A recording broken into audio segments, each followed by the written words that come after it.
Gated recurrent units. दोस्तों आज हम बात करने जा रहे हैं कि जो सा GRU है इसकी क्या इंपॉर्टेंस है RNN में और ये कैसे LSTM से डिफरेंट है। इन सभी चीज़ों के बारे में आज हम बात करने जा रहे हैं। तो दोस्तों सबसे पहले बात करते हैं कि GRU है क्या। दोस्तों जैसे कि आपको याद हुआ कि लास्ट वीडियो में मैंने आपको LSTM के बारे में बताया था, जो कि हमारी RNN की जो सी नॉर्मल प्रॉब्लम है ना, जिसे हम कहते हैं शॉर्ट टर्म मेमोरी, उसे ठीक करने के लिए हम क्या यूज़ करते थे LSTM, जिसमें हम एक कांस्टेंट की हेल्प से हम क्या करते थे, जो सी लॉन्ग टर्म मेमोरी है उसे सेव करवा कर रख लेते थे। मतलब कि उनके जो से कीवर्ड्स हैं उनको सेव करवा के रख लेते थे और बाद में जब उसकी ज़रूरत पड़े तो उससे प्रिडिक्शन कर लेते थे।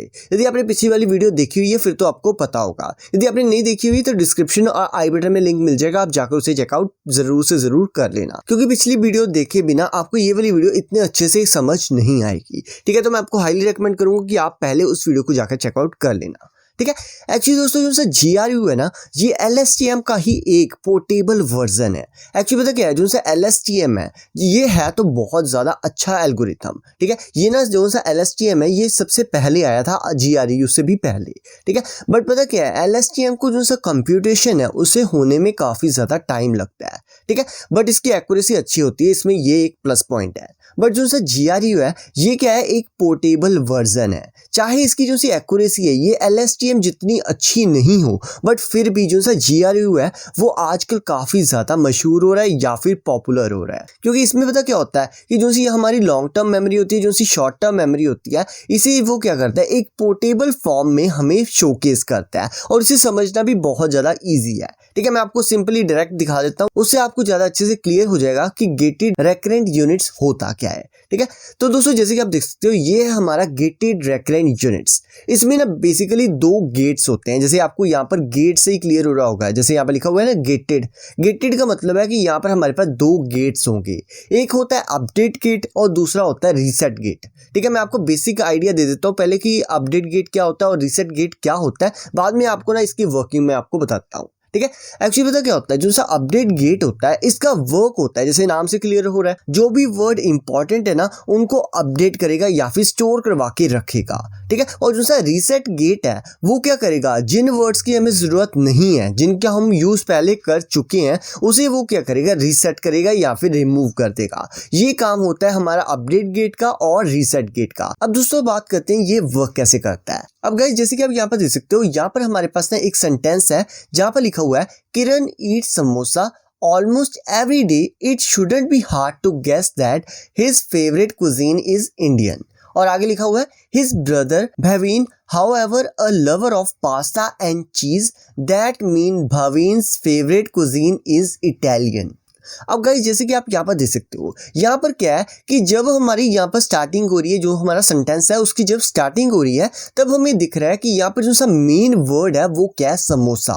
ठीक है, और बाद में हमने जो सा ये वाला कीवर्ड है इसकी हेल्प से हमने इंडियन को प्रिडिक्ट किया है। ठीक है, अब क्या है कि जो सा ये वाला कीवर्ड है, यदि हम ना पिछला LSTM यूज़ करते हैं तब हमें पता है कि हम क्या करते थे कि जो सा समोसा है उसे हम कांस्टेंट में डाल के रख लेते थे, ताकि हम आगे जब भी हमें ज़रूरत पड़े तब हम उसकी प्रिडिक्शन कर पाते थे या फिर आगे किसी भी चीज़ की हम प्रिडिक्शन कर पाते थे। ठीक है, बट दोस्तों पता क्या होता है, जैसे एग्जांपल के लिए हमने ना क्या किया कि जो सा समोसा है उसे एज अ कांस्टेंट रख लिया। ठीक है, जब हमने एक बार इंडियन को प्रिडिक्ट कर लिया उसके बाद क्या होगा, जो सा हमारा ये वाला समोसा वर्ड है ये कांस्टेंट में अभी भी प्रेजेंट होगा। ठीक है, अब जब हम आगे बढ़ेंगे, जैसे आगे आ गया his brother Bhavin however is a lover of pasta, यहाँ पर पास्ता आ चुका है। ठीक है, हमारा अगला कीवर्ड आ चुका है। ठीक है, तो हमारा जो सा ये वाला गेट है फॉरवर्ड गेट क्या करेगा, जो पिछले वाला समोसा कीवर्ड था उसे रिमूव कर देगा। यही काम होता है हमारे फॉरवर्ड गेट का।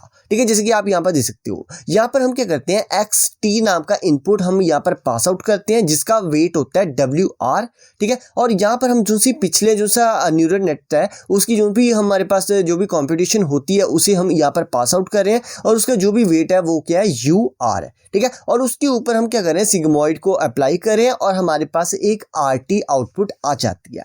ठीक है, और इसे कैसे कैलकुलेट करना है उसका मैंने फॉर्मूला आपको यहाँ पर दिखाया हुआ है। ठीक है, आप इजीली इसे देख सकते हो, आपको देखकर ही पता लग जाएगा कि ये कैसे वर्क कर रहा है। ठीक है, अब गाइज आगे बात करते हैं कि जो सा अपडेट गेट है वो कैसे वर्क करेगा। अब गाइज जो सा अपडेट गेट है और जो सा फॉरवर्ड गेट है, मैं एक्चुअली में ये दोनों बिल्कुल सेम है। ठीक है। बट क्या होगा कि यहाँ पर जैसे कि आप यहाँ पर देख सकते हो, यहाँ पर हमने लिखा था UR, बट जो सा अपडेट गेट है वहां पर हम लिखते हैं UZ या फिर WZ या फिर ZT, ठीक है। बाकी उसका जो सा फॉर्मूला वो बिल्कुल सेम रहता है, ठीक है। अब गाइस जैसे कि मैंने आपको पिछले जो सी स्लाइड है वहां पर बताया कि जैसे ही हमारा जो सा वर्ड या फिर कीवर्ड पास्ता आया तो उस हमारा जो सा फॉरगेट गेट है उसने क्या किया, जो सा समोसा नाम का कीवर्ड था उसे रिमूव कर दिया, ठीक है। अब गाइस आप यहाँ पर देख सकते हो, यहाँ पर लिखा हुआ है पास्ता एंड चीज। अब यहाँ पर एंड वर्ड यूज किया हुआ है, मतलब कि जो सा हमारा अपडेट गेट है वो क्या करेगा, पिछला जो सा कीवर्ड होगा उसके साथ अगले कीवर्ड को ज्वाइन कर देगा। मतलब कि हमारे पास पहले कौन सा कीवर्ड था, पास्ता। अब जैसे ही चीज वर्ड आया तो जो सा हमारा अपडेट गेट है उसने क्या किया, पास्ता और जो सा चीज है इसे कंबाइन करके हमारे कांस्टेंट में जाकर स्टोर करवा दिया, जिसकी हेल्प से हमने आगे जाकर इटालियन को प्रिडिक्ट किया है। इसी तरह जो सा हमारा अपडेट गेट है वो वर्क करता है। बाकी जो सी उसकी वर्किंग है वो बिल्कुल सेम है। हम क्या करते हैं, XT नाम का जो सा हमारा इनपुट है उसे पास आउट करते हैं जिसका वेट है WZ, ठीक है। और जो भी पिछली कंप्यूटेशन है HT-1 उसे हम UZ के साथ मल्टीप्लाई करके उसे सिग्मॉइड में पास आउट कर देते हैं, ठीक है। और बाद में और जो से हमारी आउटपुट होती है वो क्या होती है, Z⁻T, ठीक है। इससे हम क्या कर सकते हैं, जो सी हमारी रिटेन है मेमोरी, मतलब कि जो से पास्ता की मेमोरी है उसे हम रिटेन करके रख लेते हैं और जो सा चीज है उसे भी साथ में ज्वाइन करके आगे जाकर किसी और पर्टिकुलर वर्ड को प्रेडिक्ट कर पाते हैं। अब गाइस हमने ये चीज तो समझ ली कि जो सा फॉरगेट गेट है और अपडेट गेट है वो कैसे वर्क करता है। अब ऐसे करते हैं, इसकी ना फुल डायग्राम देख लेते हैं।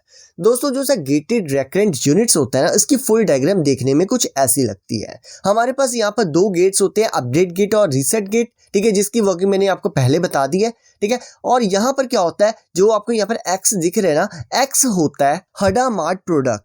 दोस्तों इसके नाम पर मत जाना, ये बिल्कुल इजी सी चीज है। हम बेसिकली पता क्या करते हैं, जैसे कि हमारे पास यहाँ पर ना दो मैट्रिसेस हैं, हम क्या करते हैं यहाँ पर एलिमेंट वाइज प्रोडक्ट करते हैं। बेसिकली जो सा हडामार्ट प्रोडक्ट है ना वो एलिमेंट वाइज प्रोडक्ट करता है, ठीक है। और जो भी हमारी आउटपुट आती है उसे हम आगे पास आउट कर देते हैं। अब गाइस मुझे उम्मीद है आपको पता लग गया होगा कि गेटेड रेकरेंट यूनिट्स होता क्या है। आने वाली वीडियोस में मैं ना आपके सामने इसका ना प्रैक्टिकल पार्ट भी लेकर आऊंगा, तो उसकी आप टेंशन बिल्कुल मत लो, ठीक है। अभी मैं चाहता हूं कि आपके जितना भी थ्योरी पार्ट है वो कंप्लीट हो जाए, बाद में हम जब प्रैक्टिकल पार्ट करेंगे तब मैं आपको इसके बारे में सारी डिटेल्स कवर कर दूंगा, ठीक है। उसके आप बिल्कुल भी टेंशन मत लो। अब दोस्तों लास्ट में यदि आपको ये वाली वीडियो अच्छी लगी है तो नीचे ना लाइक का बटन है उसे जाकर क्लिक कर दो, और यदि चैनल पर नए हो तो नीचे सब्सक्राइब का भी बटन है वहां पर क्लिक कर दो, ताकि आपको मेरे आने वाली वीडियोस के बारे में सबसे पहले पता लग जाए। तो दोस्तों आज की बस नहीं, अगली बार मिलते हैं एक नई टॉपिक के साथ। Till then good bye.